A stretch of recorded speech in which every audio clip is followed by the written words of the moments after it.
honoring the Chinese New Year, the Year of the Snake, opportunity for growth as it relates to consciousness and personal knowledge and efficiency and smart and gratitude. And I get a chance today to speak to somebody who's a pioneer of sound, a guy who was prolific in the early 1980s, really diving into what we now know as New Age music, but at the time it was in its relative infancy. And he's continued on with his wife in many different collaborations, always looking to seek and always looking to inspire. Dallas Smith, welcome to the Jake Feinberg Show. Thank you, Jake, and thank you for that kind introduction.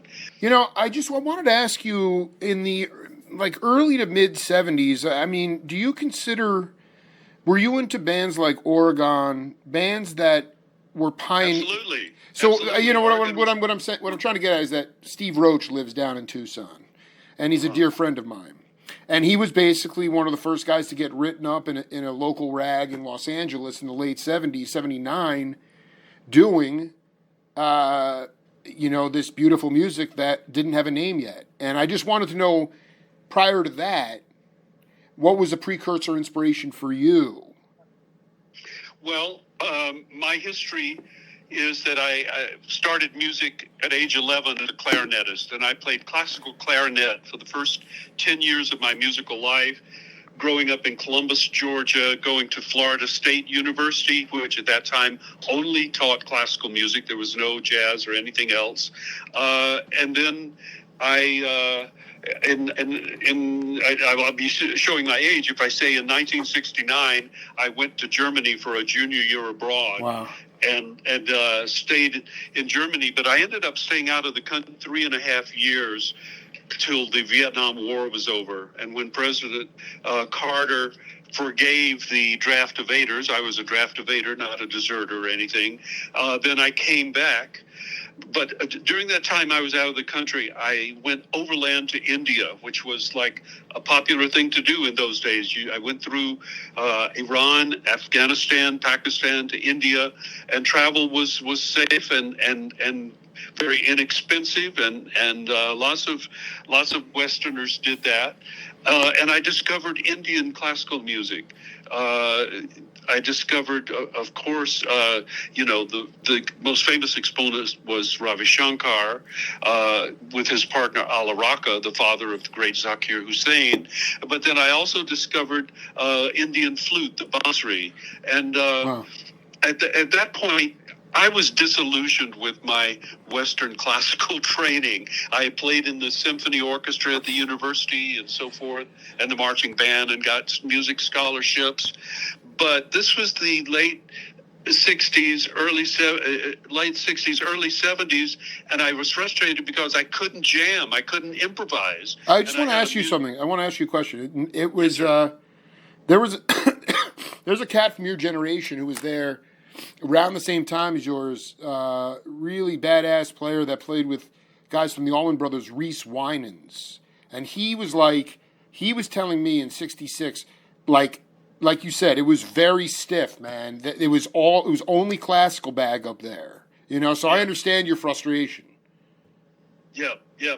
So I switched to the flute at that point because I said to myself, okay, I'm going to just learn to play by ear so that I can jam with people. I mean, the classical clarinet just didn't go with Frank Zappa and Jimi Hendrix and the Beatles, and so that was when I had my first silver flute. It was a Chinese-made one for $100 or something like that, and then I discovered the Indian bamboo flute, came back to the States, came back to Columbus, Georgia, and I didn't want to live in Georgia anymore, really.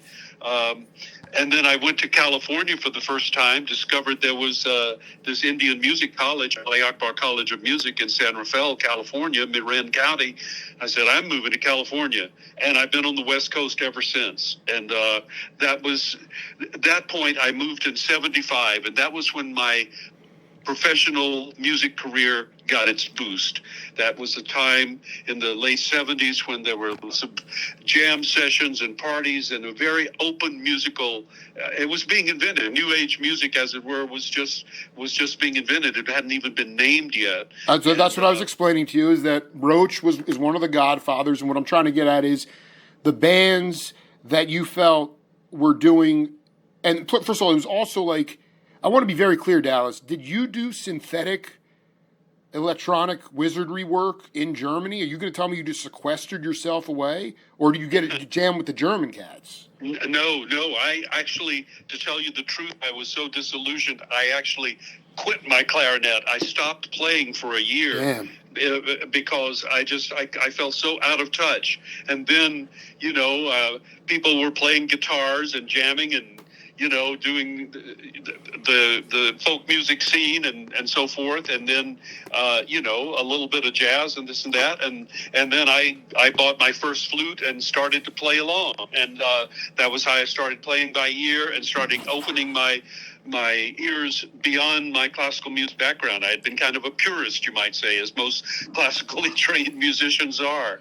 Hold on, though. I want to be clear, though, Dallas. You were horny to jam at Florida State, so you were not that square, man. Oh, I was square at Florida State. Explain square. Something that. Yeah. So you weren't into.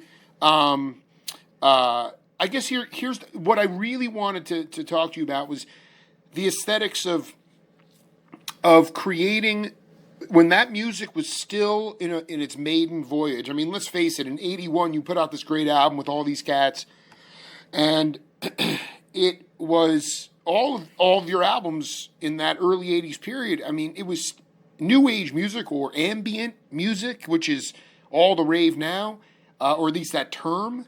I wanted you to talk about the antecedents to that music. And what I mean by that is, like, what were the precursors? Instruments from different countries, not a traditional trap set. But the key was improvisation. And I just wanted you to riff. I wanted you to riff on the antecedents of ambient music. Right. The antecedent for me was Indian classical music, in which the meditation is built into the music. You have a raga starts with long tones and exposing the notes of the raga or the scale or the mode, and slowly building a rhythmic element into it and compositional elements. But that was pure ambient music for me in that time. And then as I was, and I moved to California, and then I had the good fortune to meet Steve Halpern, who's a oh man, I mean, are you kidding me? I would love you to talk about how you connected with him. Yeah, Stephen, of course, was a keyboard player, and also at this time I bought the Lyricon Wind synthesizer, which was the first electronic synth. It was analog. It had this was pre-digital. Oh my God, this is so sick.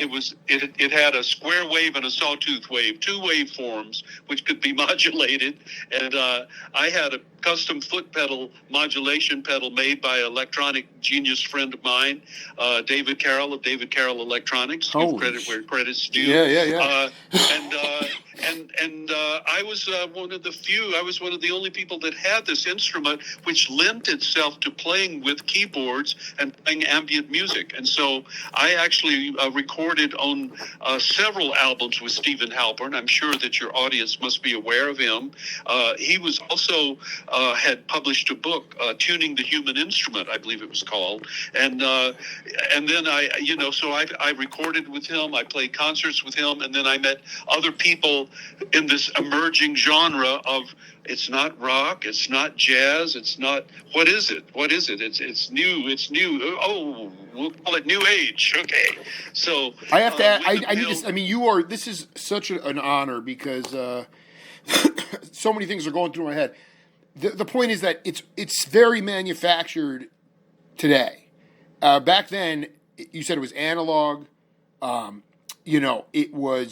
We're talking 75.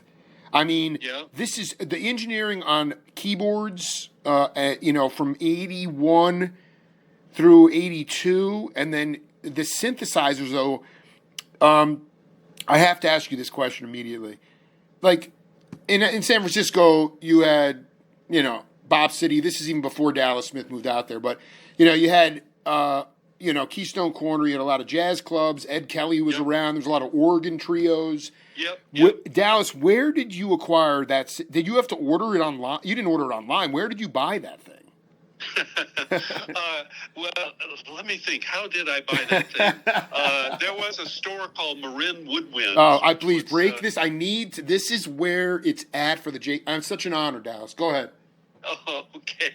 Well, just to reflect on those days Yeah. from the mid 70s, 75 to continuing on, there were no synthesizers. None. Synthesizers were just being invented.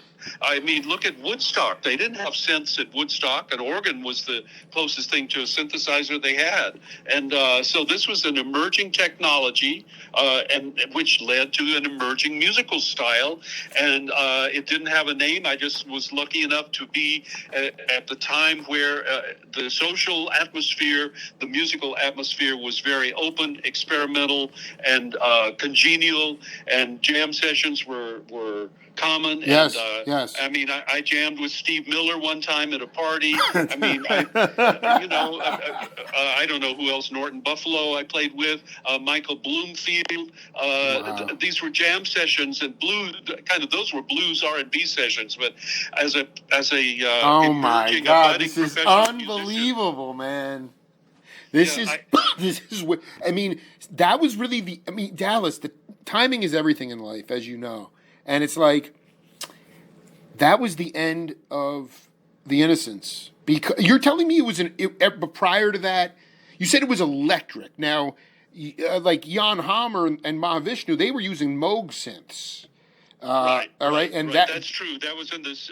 I guess Woodstock was what, 68. Yeah, so, no, it definitely it was premature then, but like by the early 70s, like Soft Machine and Mahavishnu Orchestra and Chick Corea, all those cats were really blossoming on that. So, right. But you had something that fit new age or ambient music. The sound, the tonality was different than the Moog synth or that, Right. And just parenthetically, Yeah. I can mention that in the early 70s, and when I came back from my 3.5 years out of the country, I heard the Mahavishnu Orchestra in Atlanta, Georgia. I heard Pat Metheny with Gary Burton in Atlanta, Georgia, because I was from Georgia at the time. I heard Chick Corea at Carnegie Hall, the only time in the early 70s. So I was turned on to that, to let go of my classical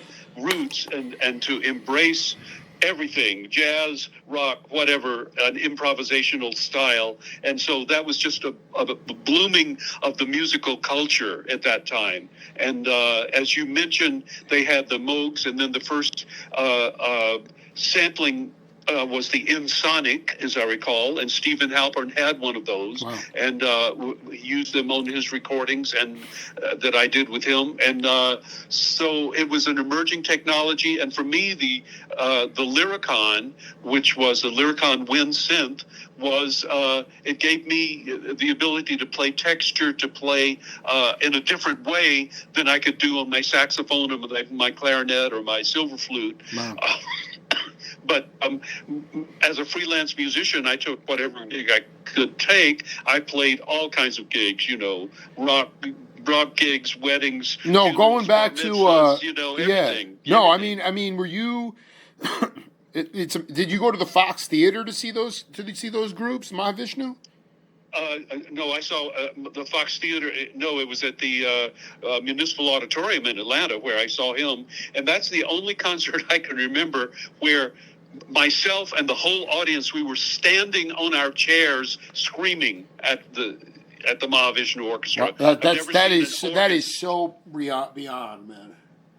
That was the most enthusiastic audience I think I've ever been to, where everybody was standing on their chairs screaming, and I was there with them, and I was there. So well, that was yoga for a lot of people back then. John was definitely channeling a real spiritual component in his music. Billy Cobham was out of this world, but love, devotion, surrender with Santana.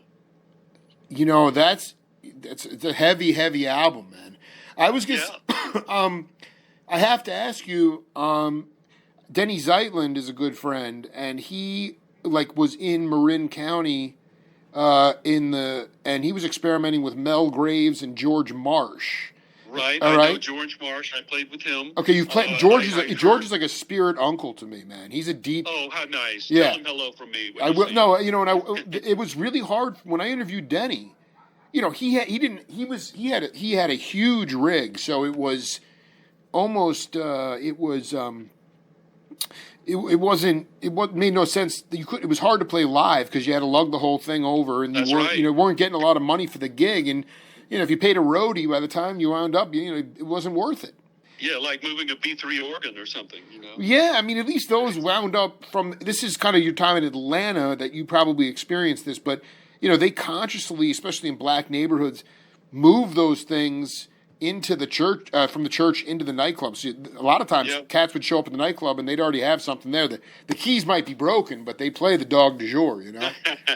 Right. Well, did you? No, my question is: Did you play live gigs? I mean, you were at jam sessions, but did you ever I know there was a place called Naves in Novato, and there were some places in You were in Mill Valley, right? I was in San Rafael. I lived in San Anselmo and Woodacre, if you know Marin County. But it's all one community there. I was on the faculty of something called Family Light School, which was a music school in Sausalito, and that's where I had the chance to meet and jam with a bunch of musicians and play live, and those were usually rock pop gigs, that I played saxophone on or something. So, I mean, simultaneously with this emerging new age scene, which was more a recording scene than a live scene, I was playing gigs wherever I could because I was a freelance musician, and that's how I lived off my music. Can you talk about how you formed? I mean, the more I go out and become a tribe, kind of like every time I go to a concert is the way you described that Mahavishnu show at Municipal Auditorium. That's kind of what it's like for me. And I wonder about, the more I realize it, the more, it's just that it's great to be a great facility-wise musician, but for the group, for the band, it's more about having a good time and being friends. And I wanted to know about specifically the guys that early on that you formed a musical bond with and then ultimately recorded with on Narda, Yeah, well, I met the guys who had this emerging record company, Rising Sun Records. Rising Sun, that's right, Rising Sun. Well, first was Steve Halpern, and so you. I want to be clear. I want you explain. You're telling me. I mean, you wrote him a letter. I mean, you met him at a concert. How'd you meet him? No, Stephen? Yeah. I think we met in passing at the Music Annex Music Studio in Menlo Park. I think he was recording there, and I was recording there. I think that's how we met, and actually they had his albums up posted on the wall because he had recorded there, and I don't know, it's a long time ago. I think that's how we met, but we were instant friends, because, instant friends, though. That's the point. To him, and he related to me, and then we had a great musical connection, and there were two albums that it was just him and me, which was Natural Light and Threshold. Those were the two albums that I recorded with him. Then we did another one, I believe it was 1984, and another one, Shifting Focus. Those were the names of the albums that I did with Stephen. Then I met the guys from Rising Sun Records, and that was John Burnoff and Marcus Allen, who had put out an album called Breathe, which was how it kind of founded their label. And then I connected with Tisha Bell, guitarist, and so the four of us recorded two albums, one called Petals and one called Summer Sweet. And, we listened to Summer Sweet. It's still good. It's good music. It was well recorded. And what does that mean, though? I want to. This is really important. I want you to talk about.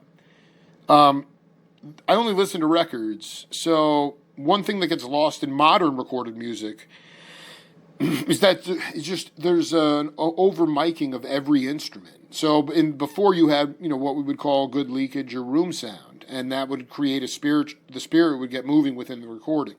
And so my questions are, how did you mic the studio? And were you guys hip? I believe you guys must have been badasses where it was like, if it, first or second take. I mean, you didn't perseverate over this stuff, or did you have? Right, we didn't over rehearse. It was pretty spontaneous. Yeah, it was beautiful. Very much spontaneous. Now, explain to the audience why you would approach it like that. Well, first of all, if you were going to rehearse something, then somebody had to have a composition and a chart, and everybody would have to rehearse. And who has time to rehearse when we just bring our instruments and create a spontaneous composition or sound together? Right, and, that made it fresh and new. And yes, one or two takes, and the takes were determined by the quality of the recording. In other words, if something didn't record right, we got to do it again. Okay. But it wouldn't be the same because we were improvising anyway, And I think it was a very spontaneous time for this ambient emerging new age genre. And so just to continue my narrative about Rising Sun Records, sure. Then I recorded my first solo album called Stellar Voyage, which you happen to have appreciated. How lucky to have found that. Yeah, and that was with Tisha Bell, who had been the partner on Petals and Summer Suite, the previous two albums. And so that came out in 1984, and that kind of changed my life in a way, because it led to my meeting my wife, Susan Mazer, who was shopping her album to Rising Sun Records, and they said, well, here's an artist on our label, and they gave her Stellar Voyage. And she took it home and listened to it straight, she tells me, 24 hours, and fell in love with my music and called me up. And the rest of history, we've been together 40 years. God bless, man. And then she brought her album to Rising Sun Records, The Fire and the Rose. And that was she's a harpist, an electroacoustic harpist. And I played on that album as well. And from there, I want to ask you something. I mean, Dallas, can you talk a little bit about, you mentioned it's music. It was beautiful. You talked about the Indian classical music that you got hip to when you were out in India. It's yoga. It's sound yoga. It's not a yoga. It allows you to create a yogic practice. But would you say that you are? What is your spiritual inclination? How has your spirit evolved over time? Well, let me just say that I was introduced to Indian music when I made my first trip to India in 1971. But then when I discovered Ali Akbar College in Marin County and studied there, that's where I had my Indian music training. And Indian classical music is an ancient style of music that's taught through the oral tradition of master to disciple. And the meditation, as I say, is built into the music. And that's where the yoga roots are, which is meditation, discipline, concentration, repetition, practice, spiritual practice. So the musical practice becomes an expression of spiritual practice. So that's where it kind of all merges in. And then when New Age ambient music came along, I think it benefited from the fact that people had discovered Indian music, and here's the Western version of this ambient music here that I can just listen to and space out and enjoy, as opposed to following a fugue or a composition or a symphony or an orchestration. Exactly. No, did you ever not just see, but have a chance to Neem Karoli Baba or Maharishi Mahesh Yogi? Did you ever hang with those cats? No, I didn't. I knew some people who did. I had friends who did. I was... were you channeling that yogi? I mean, you were already doing it music. Well, you had actually stopped playing music at that time. Well, no, I stopped in 1969. So you weren't playing at that time. So spiritually, though, did you follow the Eastern path? I never had a guru. I said music is my spiritual path. Right. And then when I met Ali Akbar Khan, who was one of the giants of Indian classical music in the tradition, it was like having. I said in retrospect, it was like having classes with Beethoven. Here was a master, total master, who was carrying a tradition that's centuries old. Absolutely. And it was very interesting that Ali Akbar Khan, his students at the college, they would do this like touching his feet and all this stuff, and I thought, I'm not into that. What is this about? I don't want to do that. Right. And he noticed my kind of holding back, you might say, and he just he ignored those people touching his feet and shook my hand like just a regular guy. Was totally straight ahead, right on, inviting me to come to class and I love it. And No, I got to ask you because a dear friend who I haven't talked to in a while, did a couple interviews with him, was John Handy, and he did a lot of work with Ali Akbar Khan. They did a lot of and absolutely, and Ali, I think one of my first interviews in 2011, I've done 2000, is that it was Mary and Alam Khan, and I've paid tribute to Shankar Ghosh, and Richard Alpert, Ram Dass was there in the original class, Pete Magadini, all these heroes that I've interviewed, including Dallas Smith, were absolutely impacted in the most cosmic fashion by Ali Akbar Khan and his school, because he was giving it away. He was giving it away, and that was that. And he was so graceful about it, and so absolutely. He taught up to the very end. He taught up to his deathbed. He was a teacher in his corps. And that was the difference between him and Ravi Shankar. Ravi Shankar was more articulate in English, and Ravi Shankar, who was his guru brother, Ali Akbar Khan and Ravi Shankar both studied with Ali Akbar Khan's father, Alauddin Khan, who was like the J.S. Bach of Indian music, a real giant. Right. And so, but Ravi Shankar could not sustain a school because he was always off on tour performing, whereas Ali Akbar Khan founded this school in 1967 and continued to his death in 2008, and now his sons, Alam Khan and his brother, are carrying on the tradition. So, in a very, it's just wild that. So, what would you say? I remember Mark Levine would walk into, he wasn't even going to Berkeley, but he would walk into Jackie Byard's place in Boston and had got a piano lesson, and Jackie would sit on the drums and say, all right, let's play Cherokee in all 10 keys. and Mark would play to like G or something and fall apart, and Jackie would say, okay. He's like, now you know what you need to work on. I'll see you next week. And you talked about those tenets of Indian classical spirituality and music is discipline, regimen, repetition, and what was a lesson like with Ali Akbar Khan? Well, did you ever get one-on-one lesson with him? No, I didn't. Okay, that would have been amazing. Group.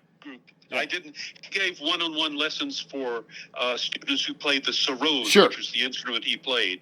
But in class, he would be at the harmonium, which is the the pump organ, like keyboard instrument, and just for accompanying vocalists and so forth. Wow. And so he would sit and he would think about.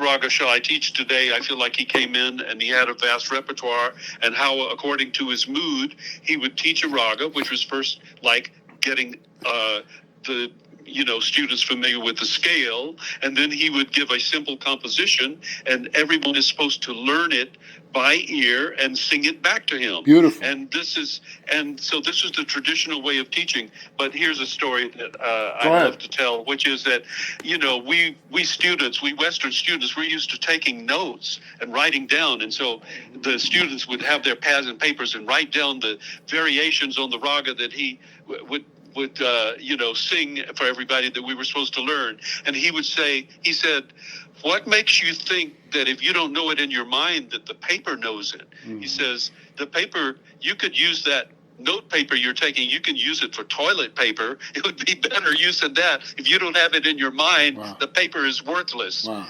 I thought that was I think that's really spot. I can even look at myself in that and know that I just took relentless notes, and listening to that logic, it's like, was it actually sinking in? Was it going into my head? Exactly. Yeah. Exactly. How do you think? I think you're blessed because I'm 46, and my generation definitely spent about 2 decades worth in a full analog world. But my daughters are in a fully synthetic world, and obviously they've been busted out of it because of their dad. But I just wonder how that innocent, non-codified, well, I shouldn't say non-codified, it's ancient, but it was taught by such a hip cat. How did that ear training influence your inventiveness as a composer of music? Oh, it absolutely enriched my listening skill, my ability to hear and then to repeat back, or also then to create my own variations, to improvise within a particular scale or mode, which is transferable to jazz. And so I think jazz and Indian classical music share the fact that improvisation is where the artistry is. I mean, anybody could learn a melody or learn the head of a song, but what do you do with it beyond that? That's where the magic comes. And that's the same in a raga. All the Indian musicians can play a particular raga, which might correspond to a Western minor scale or harmonic minor or a major dominant seventh scale. But how does the artist bring magic to these same notes that everybody's playing?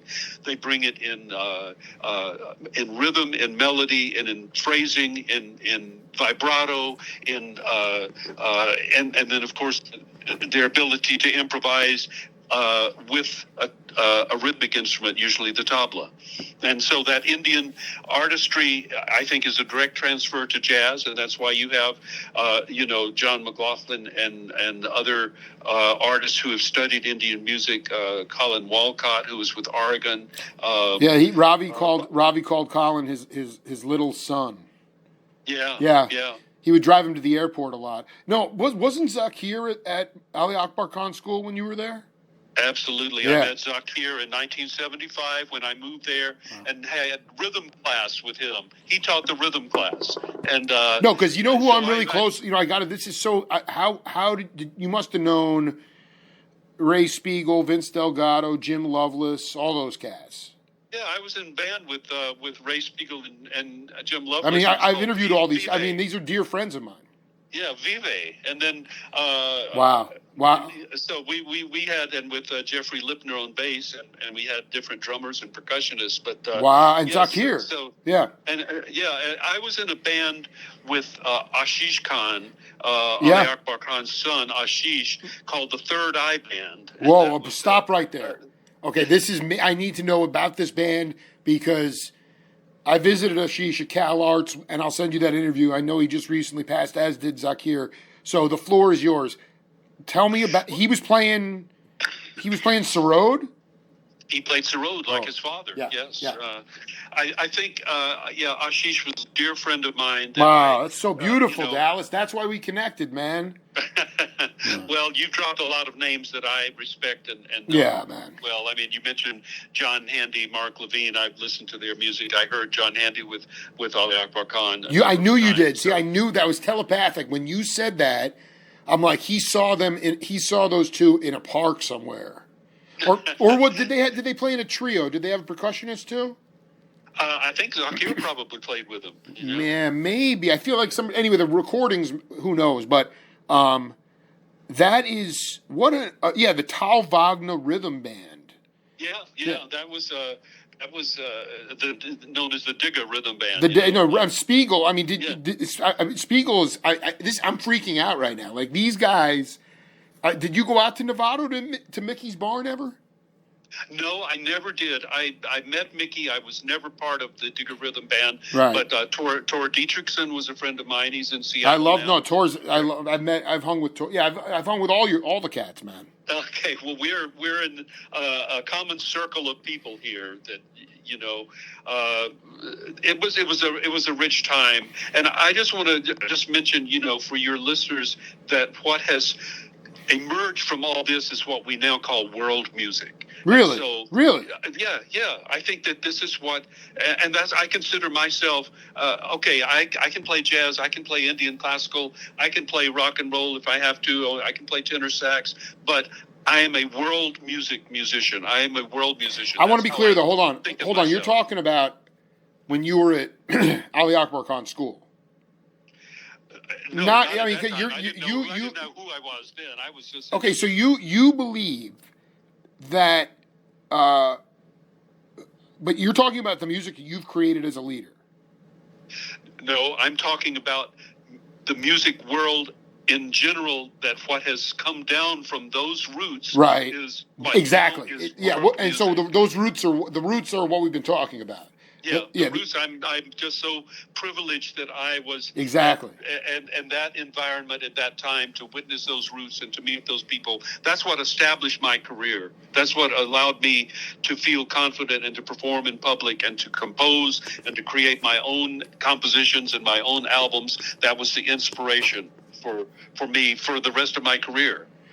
Can a lot of times I talk to my friends about falling apart on the bandstand. And maybe that's the best thing in the world because then you got to pick yourself up and dust yourself off and get back up there. I mean, can you talk about it early on if there was a situation where, you really had to get the courage up to perform live, but it was a turning point and you really were able to feel comfortable in your own skin if you wanted to go off and just be you? Well, I was very fortunate that playing a flute or clarinet or saxophone, you don't play all the time. You kind of play fills, and sure. You can kind of lay back and find your space. Sure. I think it was much easier for me to do that than, say, a keyboard player or a guitar player who's kind of expected to play the chords of the tune faithfully, and I found myself on a number of occasions getting on stage with a band that I had never heard before, never played with before, and just to jam and sit in with them and to feel confident with that and feel like, okay, I can hear the tune, I can hear the rhythm, I can find a part for myself. So that was a great thing about that time. And speaking of Zakir mentored yes. me in ways that, Give an example. I still marvel at. Give an example. Excuse me? Give an example. Yeah, he was Zakir was just his career was taking off where he had met right. John McLaughlin. He would teach at the school during the week and then fly to New York or L.A. or somewhere and play concerts every weekend. So he was a real jet setter. But he threw gigs my way he would set me up to fly down to L.A. and do recording sessions with people that he met that were looking for people. And he did this for me a number of times, and none of those relationships continued. They were just kind of one-off gigs, but he was very. I need to know what those get. Wait a minute, those turned into records, or were they demo sessions? I think it could have been both. Dude, Dallas, this is pre. Rising Sun. So if you're, pre-Rising Sun. There were plenty of records where the accompanists were not listed. So I need to know the records that you were on. I don't know the records that I was on. Really? Do you remember the sessions, though? Those sessions I did in L.A. were with people that I never met before and never met again afterwards. Right. I did. It was a one-off. Or not. I was a blind, musician recommended by Zakir, and I had the privilege of flying down and getting paid a couple $100, which is good money in the late '70s, and that was just has built my career. But I want to be clear. I want to ask you though. He recommended you for gigs he couldn't make, or just it wasn't gigs for him. It was they were asking him. Wow, do you so know cool. Somebody that knows Indian music that would maybe be suitable. I think there were groups that were doing instrumental music that was Indian influenced, and maybe Sure, he played sure. on, and they wanted, and so he recommended me because I was in effect covering both bases, the Indian side and the jazz side. You were covering the jazz side. I mean, going back to Atlanta for a minute, I mean, you were, I mean, this is sort of when you were coming back from Vietnam, but were you aware of like the Leonard Skinner vibe down there?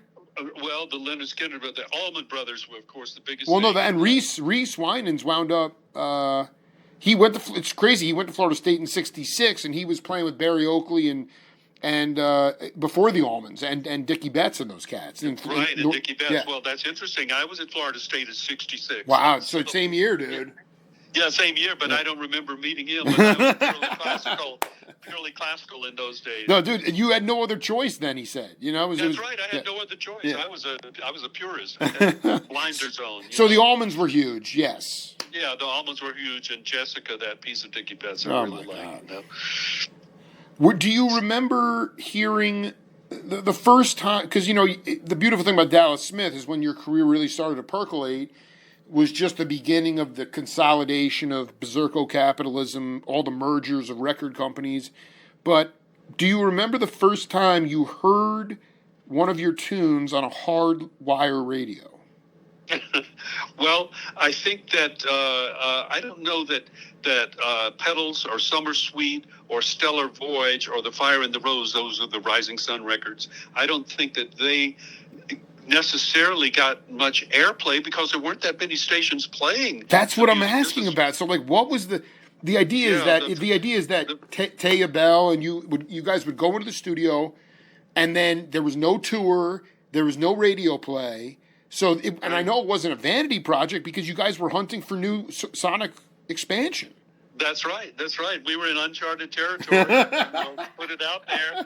I think the first time when Susan and I did our album Inner Rhythms for Music West, the Music West label, and then when we were like in the Bay Area, and suddenly somebody took our albums, playing it behind the commercial. We didn't get any royalties for that. They just took our album and used it. It's like, wow. Whoa. And we made it, I don't know. Whoa. So that was kind of funny, to hear them. Hold on. You're telling me that commercial. I want to be clear. Did someone tip you off that someone was doing that, or you just happened to randomly? No, we actually just heard it. They pirated our album and used it to back up a commercial. So, okay, it's less than 30 seconds. Maybe it's fair use. Maybe they don't have to pay. Right, exactly. Yeah, right. They didn't ask for it, What? So, I mean, you can't get away. I mean, Halpern, did he get radio play at all or no? Music from the Hearts of Space, Stephen Hill's radio show was a pioneer. I want to talk about that radio show. What? I've never heard of that. Oh, no. Music from the Hearts of Space was an institution at that time. God, and break that down immediately. Yes, do your research. I did. This is a very new. I need to hear about this cat. Yeah, Stephen Hill was the man behind that, and he's the one that gave the airplay to all of these albums. He played our albums, our Rising Sun Records albums. He played the Music West albums. Wow. He played. He was a pioneer of airplay for New Age music. Absolutely. He was based where? I believe he was based in the South Bay of San Francisco. We're talking so South San Francisco or San Jose?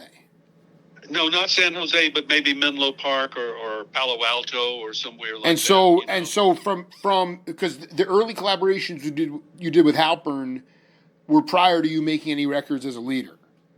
Correct. Right. So he was down at can you talk about the Menlo Park scene?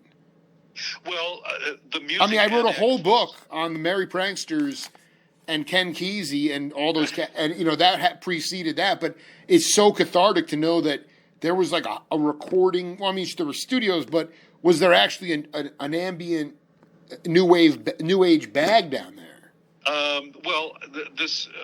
Music Annex recording studio was one of the top recording studios in the whole Bay Area, and it happened to be where Stephen recorded, and I had recorded a couple of other with other artists down there, and so I think that it had a reputation of being a great place to record, and so I don't know about what kind of society or social scene was going on in that part of the Bay Area, because I was way up in Marin County, and we had our scene up there, you know. How would you describe you didn't know this cat Shockey Roth, did you? Of course. Shockey connected us, man. Shockey's a dear friend, yeah. Yeah, well, but you know all my friends. I know, dude, Dallas. It's just we've been in the same room the whole time. We just never got a chance to hang out, man. That's right. You're the long lost brother I just never met before. Yeah, man. Everybody, man. George Marsh, all those guys. Marsh, they helped me find my voice, man. And here I am, 14 years in, talking to Dallas Smith. How about that? All right. Yeah. Well, Shockey, of course, played the same instruments I did. That's right. We found ourselves meeting on the concert circuit in Marin County, and of course it was a very open, supportive scene. I supported him, he supported me. He was doing a lot of personal promotion, mail order, cassettes, and of course we all sold our cassettes and LPs at our gigs, and so you had what they would call a merchandise table. Yes. Unbelievable. I mean, merchandise was a big thing, which lasted all the way until the internet killed it, I guess that was very naive. Until downloading killed the merchandise, the musical merchandise. Who were a couple of the artists you recorded with the Music Annex? Well, I'm just trying to think. Besides Stephen, I'm trying to think of who else I recorded with. I believe a couple of singers there. I was a session musician, No, I mean, I'm trying to get that discography fleshed out, dude. I'm sorry, I can't really recall what they weren't seminal. They weren't seminal. Nothing seared into you. I don't think they became classics that would be well known today. So I can't say that. Can you talk a little bit as we move into this modern era? Not so. I mean, Dallas. I mean, I know you have covered all bases. I just wonder if you could talk about the importance of the conversation in music. None of your work was done some of it was done in isolation, but it was not done on a computer, twiddling your thumbs in isolation with no camaraderie, as opposed to Charles Lloyd, who I've interviewed, and Gary Bartz, and freaking Lee Morgan, and Freddie Hubbard, and Miles Davis, and freaking all these cats who were interested in the conversation of music, regardless of genre. And that's what you took into the studio, and that's what you did on these jam sessions. And yet, young kids today, everything is done in isolation. Everything. And I wanted you to talk about the importance of the conversation in music, and the point is the understanding that you can wank away in your room all you want. At the end of the day, you can go out and create something brilliant with your friends, except you have to be vulnerable. And a lot of people don't want to be vulnerable. So you can riff on that any way you want. Okay, well, this is, of course, the changing times and what computers have done to our society, and how we spend more time in front of our computers, whereas before that we went out to the clubs with the guys and jammed and played and, socialized. And you mentioned Lee Morgan and Charles Lloyd, and all these people, and I'm big fans of him too. And I subscribe to San Francisco Jazz and watch the concerts live streamed every week from them. And Gary Bartz made the point that okay, we can practice our instruments, but the real creativity comes when we are with other people and you don't know what's going to happen. And that's the only time that you can be sure something new, unexpected is going to occur, because it's not pre-scripted. It's not a composition that you're repeating. It's not something that an old classic that you're going to redo. That is where the conversations happen, and you have a musical conversation technically with your instrument, but also socially with the personalities that you're interacting with. You're speaking through the music. You're having a conversation, and this is perhaps the most exciting thing about jazz. And so, I mean, I consider myself a world musician, a jazz musician, an Indian classical musician, a New Age musician, but this aspect of live performing is the high. That's where you have the peak experiences as a musician. I think more so than in the studio. You know, so many studio musicians say, well, we recorded the album in the studio, but when we play it on tour, it's better than it was in the studio. Well, that's because of the social, the audience reaction. The audience reaction affects how you perform, how you get the adrenaline going to play better than you could play if you're alone in your own studio, you know? So absolutely. No, I mean, I think that, you know, it's, can you talk about your concept of love and ultimately at this point how you best can bring love to a world that, you know, maybe you recognized this back in Mill Valley or when you kind of came out of the doldrums of, you know, the whole Vietnam malaise. I mean, at this point, what inspires Dallas Smith on a daily basis?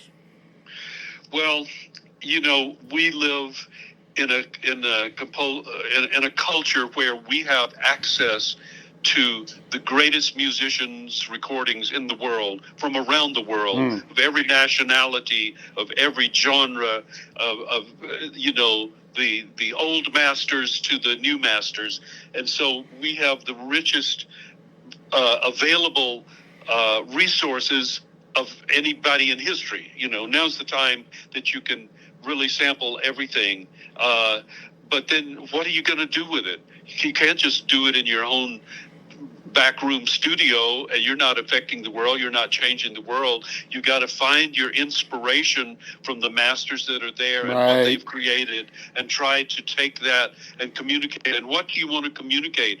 I love music. I love music. I want to communicate my love of my music through, you know, through my performance. I mean, my wife Susan and I say, if we're having a good time playing together, then the audience will have a good time watching us have a good time. And meanwhile, we're sharing it with them, and we are affecting the feedback loop that we get from an appreciative audience makes us play better. And that is like the peak experience for a performing musician. Yeah, I've realized as a journalist, rogue broadcaster, that in fact, I don't care what genre, I mean, I don't go to pop concerts or classical concerts, but, you know, jazz, rock, R&B, that kind of stuff.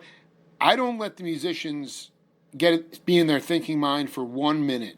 I become part of the musical conversation and push them into what you and your wife get into as the spirit mind. Whereas with you guys, I think audiences become so pacified by music that we receive it, when in fact we need to bring the voltage back to the bandstand so that you and your wife don't have to create enthusiasm. It can already be brought like the fourth quarter of an NFL football game.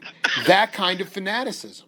You raise that kind of frequency, and it has proven to be, because the minute I see my friends getting out of their thinking mind, smile and look, then I know I've done my job. I can go home. I'm done. You know, we burn right through it, man.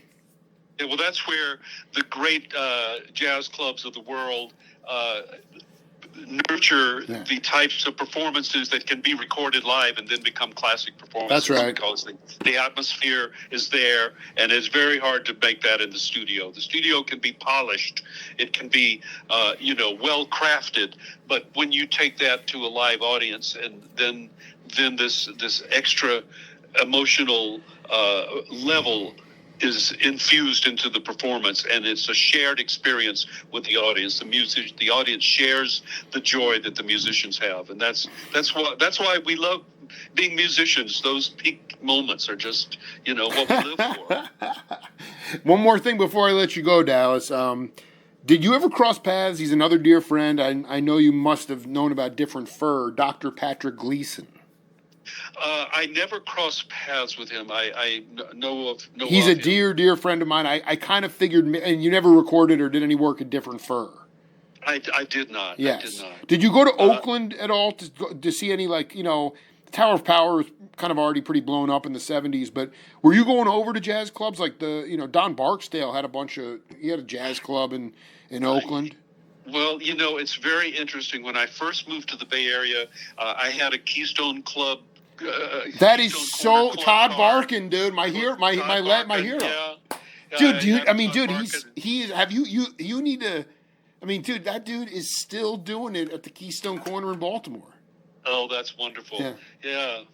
We played in Baltimore. My wife and I played with Ahmad Jamal at Ethel's place in Baltimore. You and your wife? Wait, have you talked to Brother Barkhan? Because I bet he would love to have you come out. Oh, that's a wonderful thought. I know. I heard him. I'll never forget him introducing. Who was the bass player who was a little bit chubby? And now a testament to his wife's good cooking. He said was his That's line. so funny. Wait, was it Mingus or something? No, it wasn't Mingus. I'm trying to think of. Anyway, you were going to Keystone to see like Herbie and the Headhunters and stuff. I never saw them, but I saw Stan Getz and I saw Dave Liebman and I saw. Oh my God, Dallas Smith, people. Man. And but then I have to say, yeah. Okay, I love the big city. I love San Francisco. Sure. And then it's like, am I going to just spend all my time going and spending all my money to hear other people do it, or am I going to do it myself? Damn. I have to wean myself off of the seductive, wonderful programs that you can go to every week in San Francisco. And I stayed in Marin and said I'd rather play with my friends and jam with my friends. So I had to kind of decide that, okay, I'm going to concentrate on building my music rather than going and listening to everybody else do. Well, it was inspiring and motivating. It didn't defeat you. You were inspired to go out and do it. That's right. Well, and Marin, I was in the Marin scene. I did play in the East Bay a few times. Wait. What was? I mean, outside of Sharky Roth's, I mean, were there jam sessions or was there an actual veritable? Like, I remember in '76, my dear friend John Allaire, who still plays with Van Morrison, was playing with Terry Haggerty from the Sons of Champlin. I know all those guys. I know John. Okay, Allaire. So the other cat that was out there at the time. And it's going to make me emotional right now. He was a very good friend of mine, Steve Mitchell, the drummer. Did you know him? Unfortunately, I didn't know him. I knew John, and I knew of Terry Haggerty. But you know Allaire, and you know Terry Haggerty. Yeah. Terry is I freaking love. He doesn't know me. I knew him. Yeah. So they were playing in Nevada. Was there an actual club that you guys would play at? I'm thinking. I know I played in Nevada for weddings and things like that. I can't think of a club that I. So you never were able to take that band, those early quartets or maybe whatever they were. You couldn't take that into a live space. We rarely did. No, we rarely did. It doesn't matter, Dallas Smith. Dallas Smith, you've lived the most blessed existence in the world, man. I'm blessed. I'm blessed. You are beyond blessed, man. You are and so am I. So it's so cool, man. Let's do set 2 and let this breathe for a minute. But much love to you, man, and I look forward to collaborating with you. Jake, thank you so much. You've dropped so many names that I hadn't thought of in a long time, and it's wonderful to kind of go through that period of my life, which is very formative to make me who I am today. And I am blessed. I was blessed then, and I'm blessed now because of that. And thank you for illuminating that. Well, first of all, also, I just want you to recognize Ashish and Zakir's spirit, who I interviewed both of them and got to meet Ashish. They helped foster this because it's not even a trip down memory lane or nostalgia. It's the idea of the formative years, and everybody needs to go through them. And you just talked about yours. So we'll do it again, man. All right. Thank you, Jake. Thank you so much. Yeah. Be cool, man. Okay. Bye. All right. Bye-bye.